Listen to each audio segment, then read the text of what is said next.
আমি এখন গোয়াতে আছি একটা কটেজ বলবো না কাসেল বলবো, আই ডোন্ট নো, বাট এখান থেকে বিড়ালের কান্নার শব্দ পাচ্ছি। আর আপনারাও কি পাচ্ছেন সেটা বুঝতে পারছি না।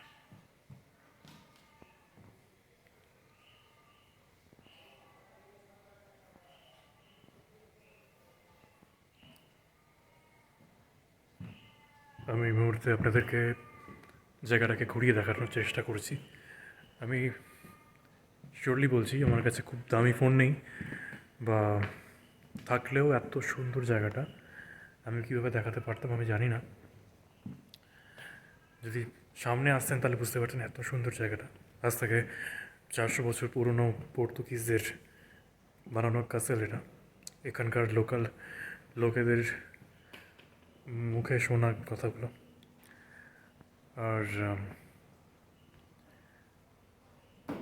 শোনা যায় যে জায়গাটা হন্টেড। এখন বাইরে মুষলধারে বৃষ্টি পড়ছে আর শুটিং চলছে তার সাথে সাথে। এটা আমি অবশ্যই দ্য লোডশেডিং স্টোরিজের নিউ এপিসোডে আপনাদেরকে স্বাগত। শোনা যায় যে এই যে জায়গাটাতে আমরা শুটিং করছি সে জায়গাটা ভৌতিক। আর আমি এখানে দেখতেই পাচ্ছেন পুরোপুরি একা রয়েছি এখানে, একা একা এখানে ঘোরাফেরা করছি।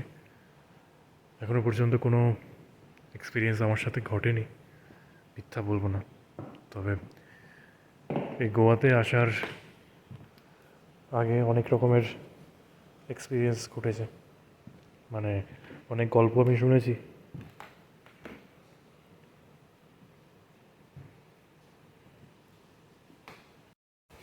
ঠিক যেরকম একটা গল্প হলো যে যখন আমি গোয়াতে আসার ঠিক এক্স্যাক্টলি আগের দিনকে র্যাপিডো করে, মানে বাইকে করে আমি ফিরছিলাম আমার জায়গাতে, আমার লোকেশানে।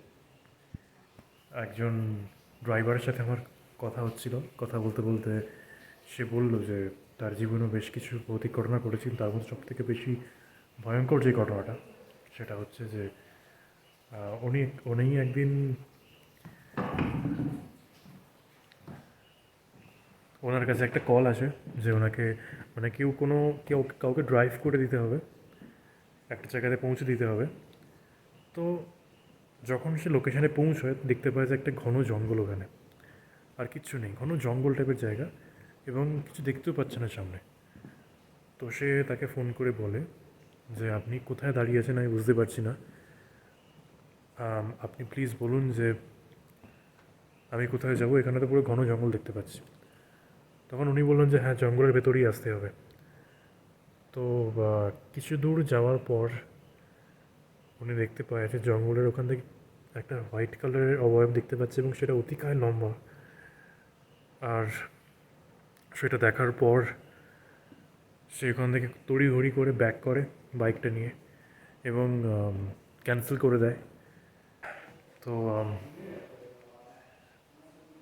এই 7 দিন আমি কাসেলটাতে রয়েছি। 7 দিন আমার স্বপ্নের জায়গাতে রয়েছে বলতে পারেন। আচ্ছা, আমি ক্যামেরাটাকে পেছন দিকে ঘোরাচ্ছি, তাহলে আপনাদের সুবিধা হবে। প্রবাবলি যদি আমি এইভাবে ভিডিওটাকে ক্লিক করি তাহলে আপনি জায়গাটাকেও দেখতে পারবেন পরিষ্কার করে, আর আমাকেও দেখতে পারবেন। তো যে গল্পটা শুনলেন সেটা একটা সত্যিকারের ঘটনা। আরেকটা ঘটনা ঘটেছে, আরেকটা ঘটনা আমি এখানে এসে শুনলাম। যাই হোক, একটা ঘটনা আমি এখানে এসে শুনলাম, সেটা হচ্ছে যে এখানে একজন মেকআপ আর্টিস্ট আছে।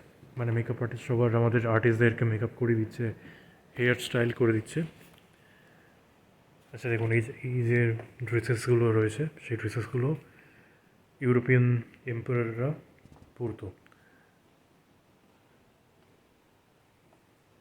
এই বেডরুমে এখনও কেউ নেই, বাইরে মুষলধারে বৃষ্টি পড়ছে এখন। আই গেস কেউ নেই এখন, আই হোপ সো।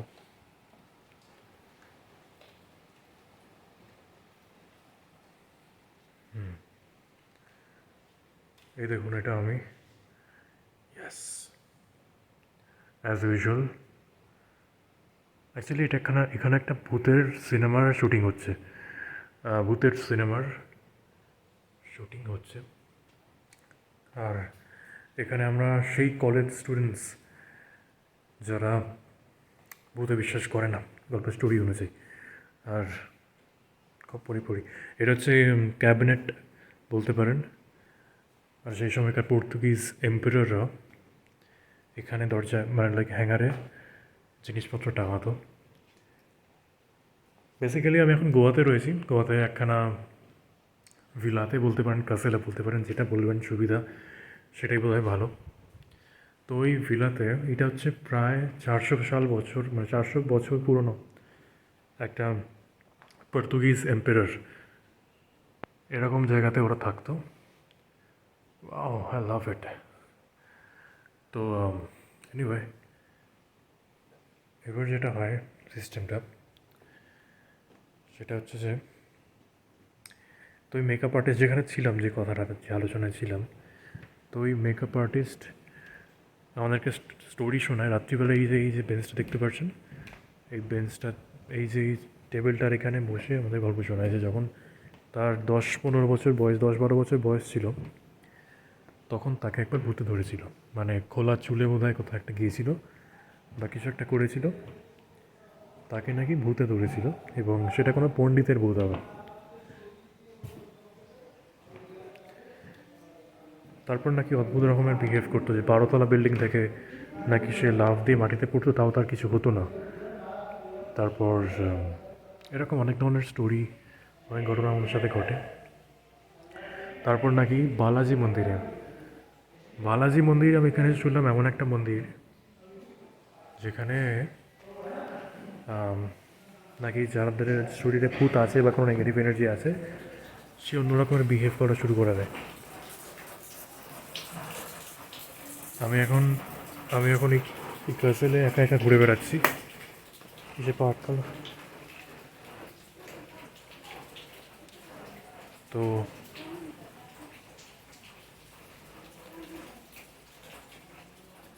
তো বালাজি মন্দিরে নিয়ে যাওয়া হয়, তারপর নাকি সে সুস্থ হয়। তো অদ্ভুত জিনিসপত্র এখানে। তো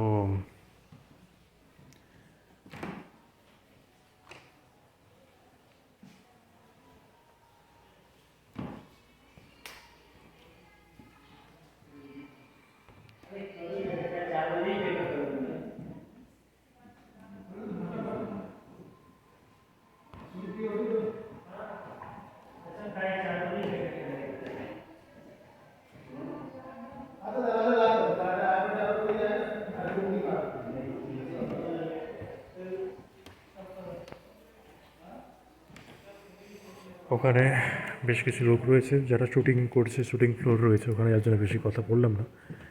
তবে এখানে কেউ নেই, এখানে সত্যি কথা বলতে কেউ নেই।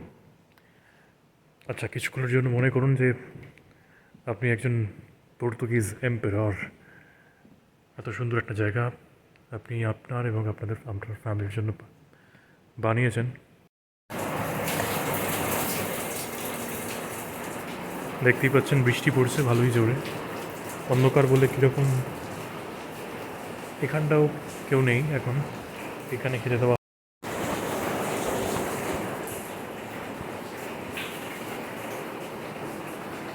এখানে একটা বড় হলঘর আছে, কিন্তু এখানে আমি জানি না কী আছে। আর আমার গাটা একটু একটু করে ছমছম করছে, একা একা এত বড় একটা জায়গাতে ঘুরবো। আমার জায়গায় যে কেউ থাকলে তারও তাই হতো আশা করছি। তো এখন আমি সরাসরি আমার হোটেল রুমের দিকটায় চলে যাচ্ছি। এই দেখুন, এখানে একটা জায়গা। মাঝে মধ্যে মনে হয় যদি আমার ফোনটা খারাপ না হতো তাহলে কত ভালো ভিডিওস তুলতে পারতাম। আমি জানি না যে আপনারা ভিডিও মতলব বৃষ্টির শব্দ শুনতে পাচ্ছেন কি না, কিন্তু বাইরে মুষলধারে বৃষ্টি পড়ছে, শুটিংও হচ্ছে একসাথে। আচ্ছা, এটা একটা জায়গা, এটাও খুব সুন্দর একটা জায়গা, বাইরে বৃষ্টি পড়ছে।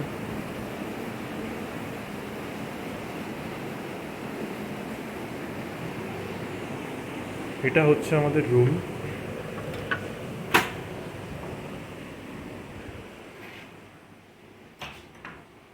ওকে, সব থেকে এই যে এখানে ক্যাবিনেটস অ্যান্ড অল, এখানে আমার ল্যাপটপ, একটু পড়াশোনা করছি আর কি। আম, এখানে যখন ফ্রি টাইম পাচ্ছি পড়াশোনা করছি। হ্যাঁ, এখন একটুখানি এলোমেলো হয়ে আছে, তবে সব থেকে যেটা বেশি ভালো লাগে আমার এই রুমের, সেটা হচ্ছে এই ওয়াশরুমটা। অ্যাজ ইউ ক্যান সি, এই ওয়াশরুমে আপনি ক্রিকেট খেলতে পারবেন খুব ইজিলি। আর ওকে, অ্যান্ড এখানে একটা আয়না রয়েছে। ইয়েস, এখানে আমি আম, এখানে এসেও আমি ওয়ার্কআউট চালিয়ে যাচ্ছি। তো আমার এখানে এই যে রেজিস্ট্যান্স ব্যান্ডটা রয়েছে, এই ব্যান্ডটা দিয়ে আমি ওয়ার্কআউট চালিয়ে যাচ্ছি। এখানে এখানে কোনো জিম নেই। জিম আছে এখান থেকে 0.5 ঘন্টা দূরে, যদি গাড়ি করে যান তাহলে 0.5 ঘন্টা দূরে, হেঁটে গেলে বোধহয় 1.5 ঘন্টা লাগবে। তো আমি রুমের দরজা বন্ধ করে দিলাম। রুমেই থাকতে ইচ্ছা করছে, তবে আপনাদেরকে একটুখানি ঘুরিয়ে দেখাতে চাই জায়গাটা কেমন। শুটিং এখানে একটা জায়গা আছে, এখানে সচরাচর কেউ যায় না, আমিও যাচ্ছি না। এখানে আমাদের কোয়ার্টার্সের রুম রয়েছে।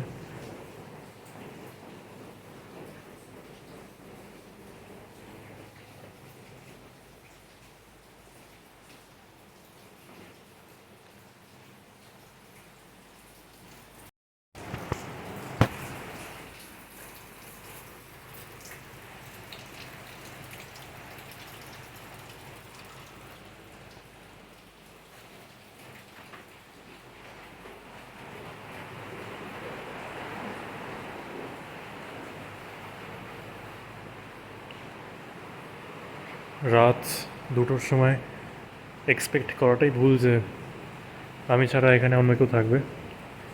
আমি ছাড়া এখানে কেউ নেই।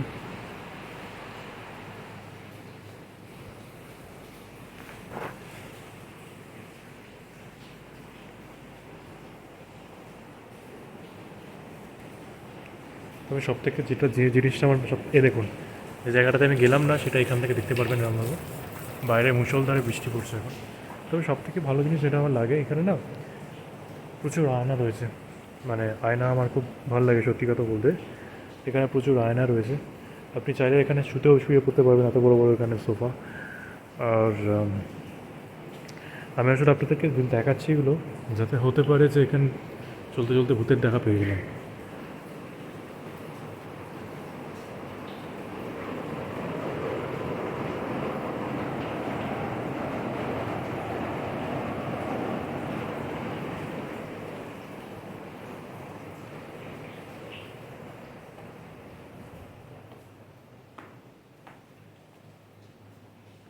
এখানে একটা রুম রয়েছে, সচরাচর কেউ যায় না, এখানে টিভি রয়েছে। টিভিটা কেউ হয়তো দেখেও না, কারণ আমাদের রুমে কোনো টিভি নেই। ও হ্যাঁ, এটাই নোটিস করিনি, করতে ভুলে গেছিলাম যে আমাদের রুমে তো কোনো টিভি নেই। এনিওয়ে, আমি এমনি টিভি দেখি না খুব একটা।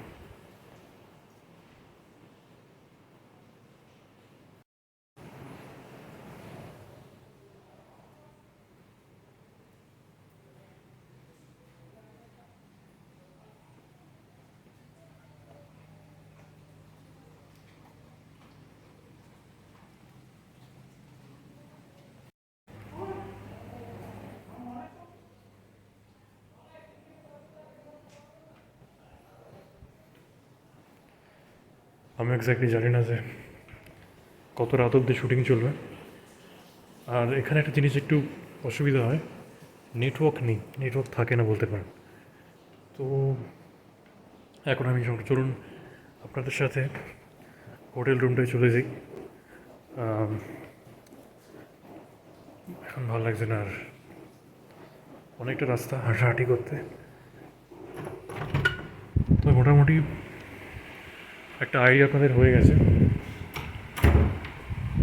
যে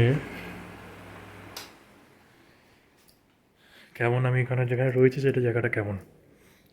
দিল্লি থেকে গোয়াতে আমাদের বোধহয় 18 ঘন্টা লেগেছে সময়। দিল্লি থেকে গোয়াতে আমাদের 18 ঘন্টা লেগেছে। আর আমি নিজেও ভাবতে পারিনি যে এতটা সুন্দর সব কিছু হতে, শ্যুটস অ্যান্ড অল সব কিছু এত ভালো করে হতে চলবে। তো যাই হোক, আমাকে এবার মনে হয় শর্ট দিতে যেতে হবে, তাহলে আমাকে এখন এপিসোডটাকে এখানে শেষ করতে হবে।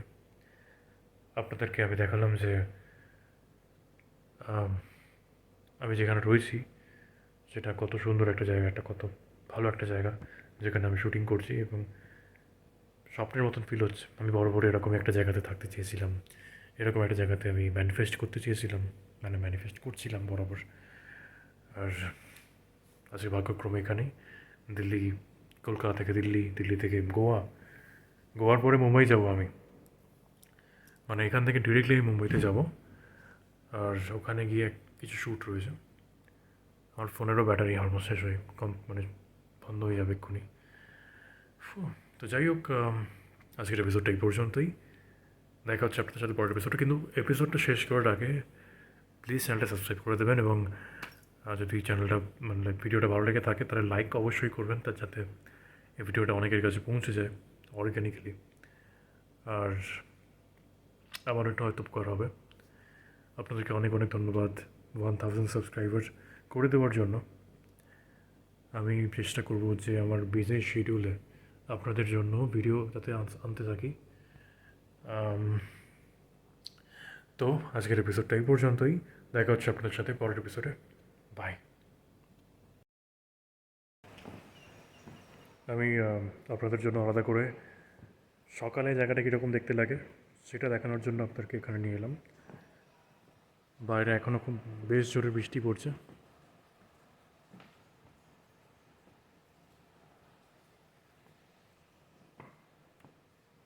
সকালে যেরকম সুন্দর, রাতেও সেরকম সুন্দর। তাও যদি এরকম এই লাইটগুলো যদি একবার জ্বলতে পারে আরও সুন্দর লাগবে।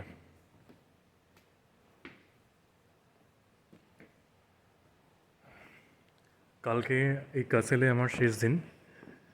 আর কালকের পর পরশু দিনকে সকালবেলা আমাদের এখান থেকে চলে যেতে হবে। জায়গাটাকে খুব মিস করবো আমি।